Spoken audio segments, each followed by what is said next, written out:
Hello everybody and welcome back to a new video where today we are in the shop and I have a big surprise for you here. We got our voltage regulator for the Etzmark Zero Turns. We're going to get that on later, but you saw the thumbnail. We just got back from Harbor Freight and we got ourselves quite a few new things to add to the shop. So starting here, we just got some kind of stuff that we usually go through. So female plug adapter, we got some extension cords we got to repair. So male and female, we just kind of keep a set on hand. We have used them. Magnetic bit holder for the drill, we got 3 of those. It's over here, 3 of them. We always use them up, and I think we stripped one out just a few weeks ago, so that's nice to always have. 3-way air manifold, that's going to be going right here off the air compressor so that we can run an air hose off of right here, like working on this table or stuff like that. And then we have this air hose here, 50 feet 3/8 inch. It's going to run up along the top of the door and over there, and we're going to put our air reel right there, right on the other side of the overhead door, so that it'll be right in between this overhead door and the other one we are going to be putting in that wall. And then, oh, also the third one is going to go through the wall, and there's going to be an air reel on the outside. And then, yeah, so 3-way manifold. And then we also have a 1/2 inch drive ratchet. The last one, I killed the last ratchet we had when we were working on something over there. I can't remember what it was, but new 1/2 inch ratchet. And then a sledgehammer, because for some reason the one that we usually have here keeps disappearing. So yeah, big pack of electrical tape. We are out of that, so now we are stocked up again. And then we have socket drivers, so we have each drive so that we can run sockets with our drill. And then we also have just a small pack of quick release sockets for the drill as well, so that we don't have to use a ratchet or a impact for different things like taking those closing wheels apart for the corn planter. We can just take the drill and zip them out. I started doing that and it's really awesome. I love doing that now. And then we also have a 3-piece metric socket tray organizer. Right here it says metric, upside down, metric. And this has all 3 drives, deep and shallow. We already have the small drive set. Well, these are both SAE, but we're going to get rid of these. Probably going to go back in the parts room to hold all the extra sockets that we have. So we have metric and SAE. So we're going to get all of the sockets organized today. It's going to be awesome. It's going to make the shop so much more efficient, because you have no idea how much time we spend digging through the top of that workbench and about 4 drawers of the red one trying to find the socket that we need. It's super annoying, and I can't wait until we have a completely organized socket setup. And if you're wondering, we have like 5 of some sockets, and other sockets we only have 1. Those extra sockets are going to be packed away in our parts room that we are going to be building, so that when we strip out a socket or need to replace a socket, we just go in the parts room, grab the next one, and bring it out and slide it in, so that we have a backup supply of the commonly used sockets. We'll unpackage some of this stuff and put it away.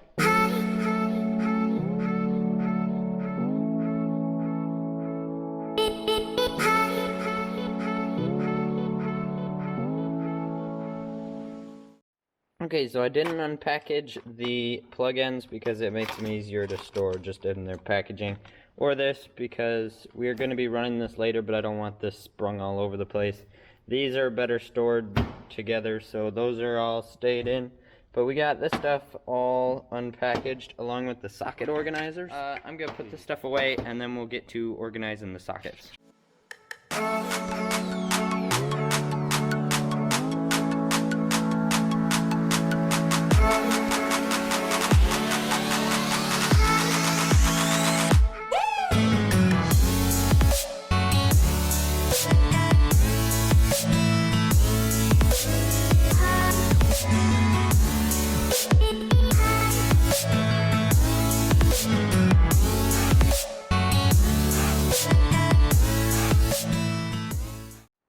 it is finally done.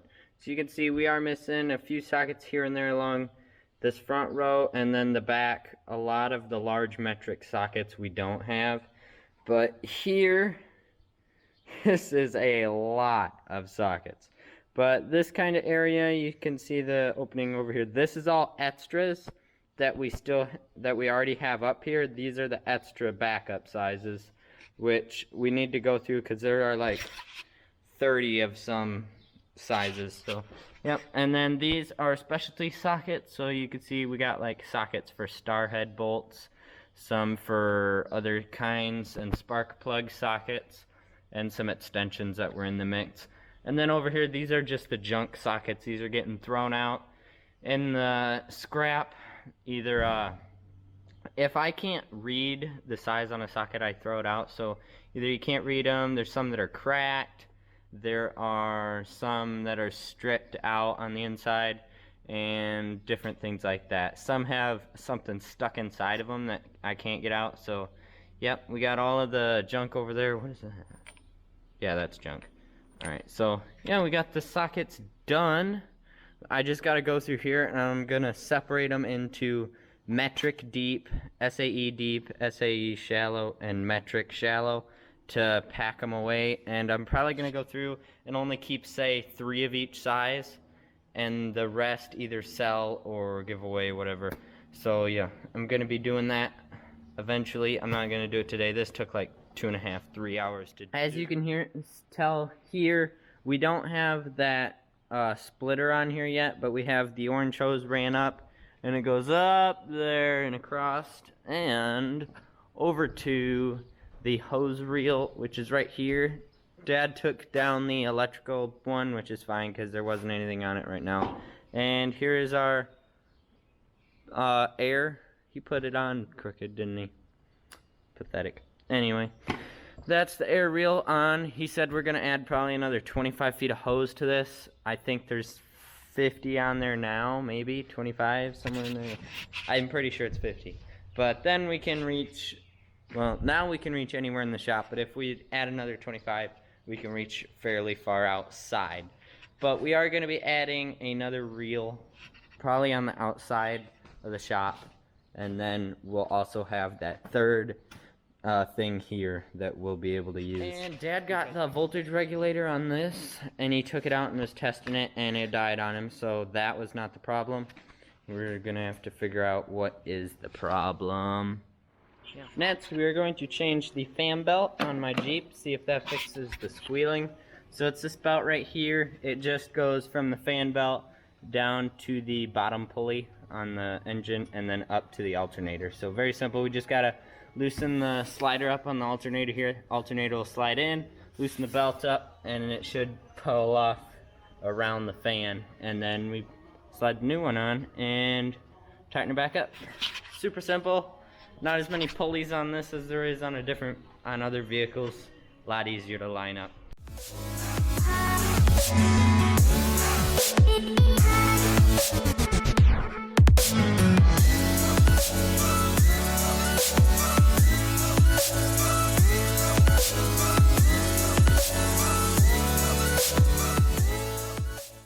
And just like that, the fan belt's in, and it's topped up on oil. This thing is ready to rock and roll for at least a couple more weeks. I'll probably bring it back in here mid to late June to start the restoration on it, painting it, doing all of that stuff. I'm putting a soft top on it well, I might do the soft top earlier. All depends on when I can afford it. But yeah, we're gonna paint the whole thing, do some little updates here and there. It's gonna be awesome. It's gonna make a great video series. Hello everybody, we are out behind our pond here. The pond is right on the other side of that brush. And this is kind of like it used to be a party area from way back when. But we're gonna mow all this grass down with the zero turn. Me and a couple friends are going to be camping out here a couple times this summer, and so I need to keep this nice. We're planning on renting a big skid loader and kind of mulcher thing to go through and mulch all these poplars down. and we have our skid loader with the grapple so we can take care of some bigger stuff. And then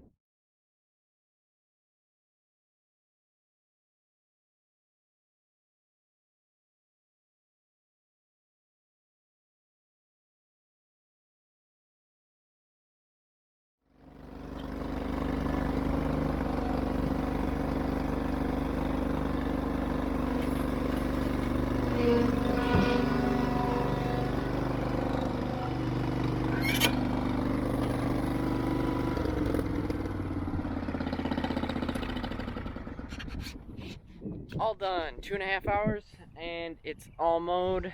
It is very wet because we just got 4.5 inches of rain about 2 days ago. Well, it rained a little bit yesterday, but mainly we got 4.5 inches of rain on the ground right now. So I was mudding it through a few places, but I know in a couple days we're going to be wanting to hit it hard in the field again. And by the time I can hit this, it's going to be super tall, and we'll have to come in with the brush hog. So I figure hit it now, get it over with, so that I don't have to come back with the big machinery. Anyway, I wanted to tell you guys, thank you so much. Over the weekend, I think it was, we hit 50 subscribers. We're at 52 now. I'm super excited. I want to get to 100 by the end of July, okay? So help me out. Tell your friends about this channel. I want to make it to 100 subscribers by the end of July 2020. So please tell all of your friends, your neighbors, your family, everybody, because tell them Gage Van Riper needs to hit 100 subscribers by July. Anyway, enough with the free advertising. Let's get back up to the farm, get this unhooked and unloaded. I haven't had lunch yet, and it's almost 4 o'clock. I am starving. Okay, we got our organic soybean seed delivered. Here it is. We got 3 different pallets of it, 2 full pallets and a partial. 117 bags, enough to do 100 acres. And yeah, that's all we're doing for today, guys. So this is unfortunately the end of the video. So please, thank you for watching. That didn't make sense. Please, thank you for watching. Thank you for watching this video. Don't forget, I am trying to hit 100 subscribers before the end of July. So, tell everyone you know. Anyway, this is it for me, guys. I'll see you later. Until next time. Like, comment, subscribe.